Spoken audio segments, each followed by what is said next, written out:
Alors bonjour, je suis Isabelle Hainaut, la présidente de Happy Dog. Donc on a créé avec 3 amis qui sont comme moi sensibles à la protection animale l'association en 2014. Aujourd'hui l'association c'est un centre familial donc à Rawet-Plage. Je vis avec donc 13 à 14 chiens actuellement en attendant d'élargir un peu la structure, d'avoir une structure un peu plus organisée, plus que la maison simplement. C'est une association qui est très différente de ce qui existe. En Tunisie, il y a des associations, Finable, Filmarsa, un peu partout. Elles sont en nombre insuffisant évidemment. Et la particularité de Happy Dog, d'abord c'est une histoire d'amitié entre les 4 associés. Donc automatiquement tout est facilité. Tous les associés travaillent dans un domaine qui n'a rien à voir avec la protection animale. Nous le faisons vraiment par intérêt pour la cause animale. L'intérêt de Happy Dog, c'est d'accueillir des animaux en détresse. Ah oui, ce qu'il faut dire, c'est que ce sont uniquement des chiens. Voilà, uniquement des chiens parce que c'est déjà très compliqué. Pour avoir 2 types d'animaux, bon, bien sûr chien et chat, il faut des structures, il faut toute une organisation. Déjà avec les chiens, c'est très dur. Il y a des bagarres, il y a bien sûr les problèmes liés à la stérilisation, donc on stérilise au plus vite pour éviter d'avoir des bébés, etc. Donc rajouter un autre animal, c'est partir sur des bases très compliquées. Donc moi j'ai une préférence pour les chiens, c'est évident, je dialogue avec les chiens, donc j'ai choisi au départ. Quand j'ai discuté avec mes amis, je leur ai dit moi ce sera les chiens, c'est tout. Donc ils étaient d'accord et on est parti sur cette base. Alors ce sont des chiens errants, mais pas n'importe quel chien errant parce qu'il y a des milliers de chiens à sauver. Donc il y a des bonnes âmes qui voudraient qu'on sauve tout le monde, mais ça ne va pas être possible. Il faut choisir, donc on choisit. Alors généralement c'est des proches qui trouvent des chiens qui sont en détresse. Bon, Monia est la principale sauveteuse, elle est très douée. Donc elle m'appelle avant bien sûr pour savoir si j'ai pas de problème, si j'ai de la place, etc. Parce que ça bouge quand même pas mal. Il y a des chiens qui rentrent, qui sortent, j'ai des adoptions, j'en ai pas, j'ai des chiens qui reviennent parfois malheureusement. Et puis c'est tout un travail d'équilibriste. Quand il y a une meute, à chaque fois qu'un des pensionnaires entre guillemets est adopté, il y a tout un équilibre à retrouver. Ou quand les femmes ont un nouvel arrivant, il y a encore un équilibre à retrouver. Voilà. Donc, il faut presque tout recommencer à zéro quand il y a un nouvel arrivant. Parce qu'il n'est pas accepté tout de suite, il y a des problèmes de marquage du territoire, etc. Donc de saleté qu'il faut gérer, il y a des problèmes de bagarre, il y a des problèmes de clans. J'ai eu dernièrement des gros problèmes de clans entre stérilisés et non stérilisés. Le but, c'est bien sûr de les faire adopter, mais pas par n'importe qui. Donc on peut les garder très longtemps jusqu'à ce qu'on trouve le bon profil. D'abord, ce doit être des gens qui vont intégrer le chien comme un membre de la famille. Alors, donc le type de chien qu'on accepte, c'est ceux qui sont les plus affaiblis. Donc ça peut être des chiens qui ont été battus, maltraités. C'est souvent le cas, c'est très souvent le cas. Donc ils peuvent être maltraités par des gens de la rue, enfin des gosses qui leur jettent des cailloux sans arrêt, comme ils peuvent être maltraités par un maître qui ne considère pas son chien. Donc c'est ceux-là, c'est les petits, c'est les chiots, etc. Bien sûr, c'est un par un, c'est-à-dire que quand un chien sort, est adopté, on peut adopter un autre chien. Il est hors de question de surcharger, d'avoir, même avec un terrain, etc., d'avoir des dizaines de chiens, parce que le problème, c'est l'adoptant. Si on ne fait pas adopter correctement, et si on ne fait pas la stérilisation pour ne pas retrouver 6 bébés quelques mois plus tard, le travail ne sert pas à grand-chose en fait. Il sert à sauver des chiens à ce moment, c'est très bien, mais ça ne fait rien avancer. Donc le but, c'est vraiment d'avoir des très bons adoptants et surtout de resociabiliser les chiens pour qu'ils soient bien dans leur peau, adoptables, qu'il n'y ait pas d'agression, qu'il n'y ait pas de problème. Les vacciner, c'est évident. Les soigner quand ils ont une petite maladie et les stériliser obligatoirement.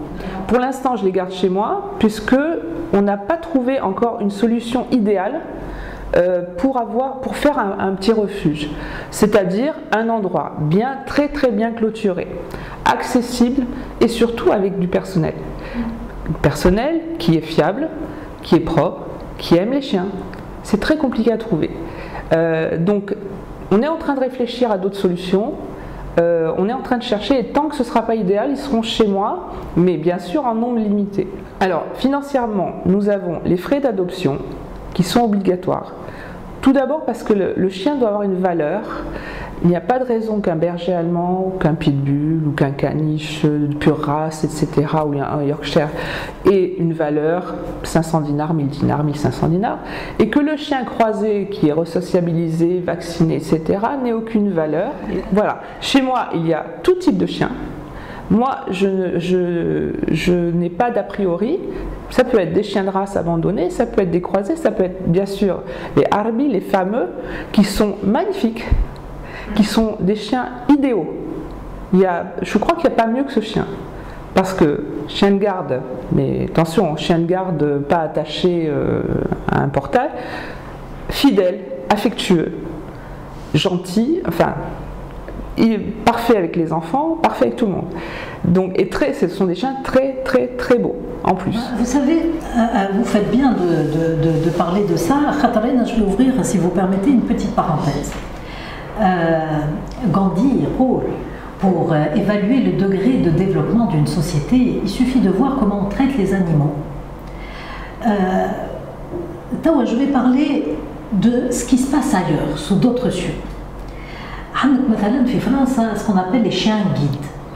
Ce sont des chiens qui sont dressés pour devenir les yeux des personnes non-voyantes. Ils sont indispensables pour ces personnes-là. Dernièrement, le mois dernier, l'Institut Douglas au Québec, au Canada, une nouvelle expérience qui a porté ses fruits. Un chien d'Arlo dans un service de patients de malades d'Alzheimer et d'Arlo, parce que ce sont des gens, évidemment ça dépend de l'évolution de la maladie, mais à un certain stade ils se renferment sur eux-mêmes, ils sont dans leur monde, et ce chien-là qui s'appelle Mira a transformé le quotidien de tous les patients. Je vais vous parler aussi, tu m'excuses, je vais parler de chat également. Une application qui vient de se faire par la préfecture de Hiroshima, au Japon, qui s'appelle Street Cat View. Et c'est en fait découvrir la ville de Hiroshima à hauteur de chat. Et de Kaiwari, le climat sous d'autres cieux. Bon, ça, ce sont des exemples extrêmes. Nous n'en sommes pas là et nous n'en demandons pas tant. Ce qu'on demande, c'est très, très simple. C'est que chacun à son niveau, au minimum, ne maltraite pas un animal. Qui fait que je ne maltraite pas un animal? Et j'ai des chiens, mais je m'occupe des chats du quartier. Surtout parfois je me réveille le matin, je trouve les corps agonisants des chats. Pour eux, la solution pour se débarrasser de ces ogres, de ces monstres, c'est de les empoisonner. Il y a quelques jours, mais sans exagérer, un chiot de 3 semaines, poubelle. Donc on demande éviter la maltraitance. ما تحبوش الحيوانات يا خويا ما نقول لكم مش يحبوهم. حاجه اخرى وقت اللي تعاونوا الحيوانات ولا وقت اللي احنا on est dans la cause impliquée dans cette cause là, ça ne veut pas dire que nous n'avons pas d'empathie pour les gens. هي تصرف هي ما تصرفش وقت انت تعاون تصرف على قطيطس qu'on vient d'arracher des mamelles de sa mère pour soi-disant éviter la surpopulation dans le quartier. tu as de l'empathie envers cet animal-là. Ça ne veut pas dire وقت اللي مرأة نشوفوها مرأة ولا راجل ولا أي عبد عنده هكا مشكل. On ne va pas s'apitoyer, on ne va pas aider. Cela va de soi. L'un n'empêche pas l'autre. On a de l'empathie ou on n'a pas. عبد يصرف ولا ما يصرفش. Donc on demande juste. FAMA, les associations, Rapido et un certain nombre d'associations. Dans le meilleur des mondes possibles, FAMA, suffisamment d'associations réparties sur tout le territoire qui puissent gérer cette errance de tous ces animaux-là, chiens, chats. Mais on n'en est pas là. Mais au moins, les gens, chacun à son niveau. يا خويا في السخانه هذيك نتاع 40 degrés حط سحفها بالماء كهو. Autant il y a des gens qui sont réfractaires à aider spontanément, autant grâce aux réseaux sociaux il y a une mobilisation qui est fantastique. Alors ce sont des anonymes, ce sont des gens qui ne se connaissent ni d'Ève ni d'Adam. Par exemple, quelqu'un qui pose sur un chaton qu'il a trouvé qui demande une chatte allaitante pour essayer de sauver cet animal-là. Automatiquement, vous allez trouver quelqu'un qui va proposer sa propre chatte pour sauver ce chaton-là.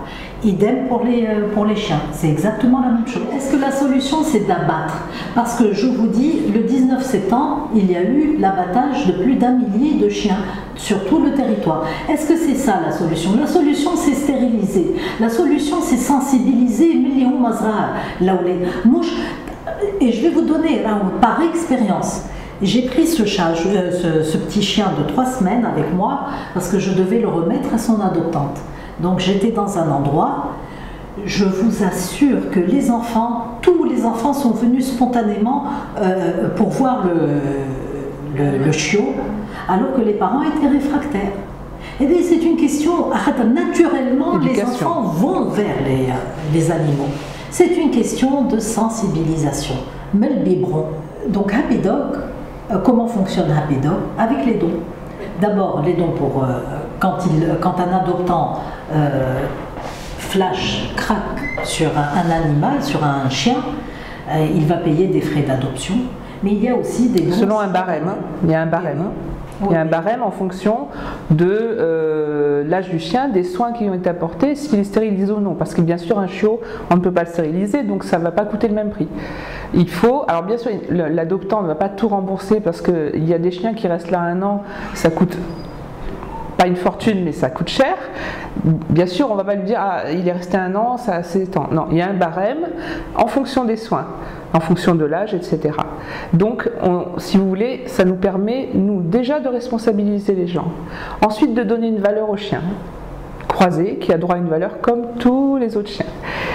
Ensuite, bien sûr, de payer une partie de tous les frais que l'association a pour entretenir les animaux. On ne peut pas faire un appel, tout simplement parce que les vétérinaires, c'est très simple, les vétérinaires n'ont absolument pas le droit de travailler gratuitement pour les associations, sauf pour des événements bien particuliers contre la rage, etc.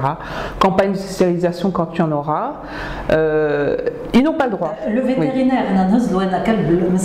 ça fait des mois, voire des années qu'il errait, automatiquement il faut lui faire un petit toilettage.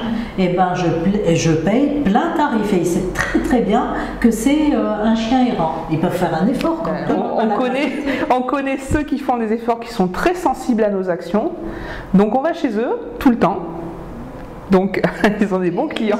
Alors, pour les moyens, ensuite, on a des personnes très sympathiques et très sensibles qui nous font des dons. Donc, ça se rajoute aux frais d'adoption, mais ça ne suffit pas.